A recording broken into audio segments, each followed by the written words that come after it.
WPSC চাকরি পরীক্ষায় আসা এই অঙ্কটি দেখো কত সহজ অঙ্ক। বলেছে একটি বিদ্যালয়ের একটি শ্রেণীতে একদল ছাত্র মোট ৯,২১৬ টাকা চাঁদা সংগ্রহ করলো।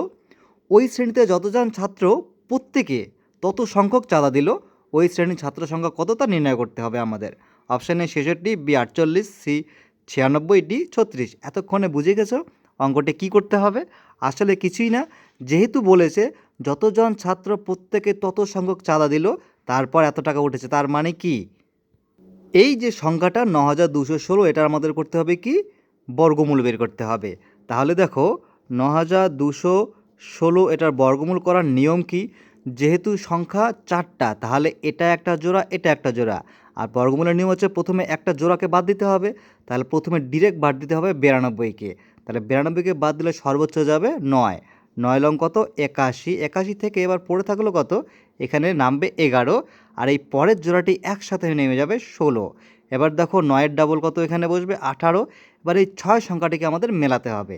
৬ কত কত মিলতে পারে দেখো, ৬ ডিরেক্ট ৬ দিয়েই মেলবে। তাহলে ৬ ৬ ৩৬-এর ৬, ৬ আসতে ৪৮, আর ৩ ৫১-র ১, হাতে থাকলো ৫, ৬ ৬ আর ৫ ১১। এই যে ৯৬ সংখ্যাটি আসলো, এটি হবে আমাদের উত্তর। অর্থাৎ ৯৬ জন ছাত্র ৯৬ করে টাকা দিয়েছে চাঁদা, সেই জন্যই হয়েছে ৯,২১৬ টাকা। উত্তর হবে অপশান সি, যে ৯৬ জন ছাত্র রয়েছে।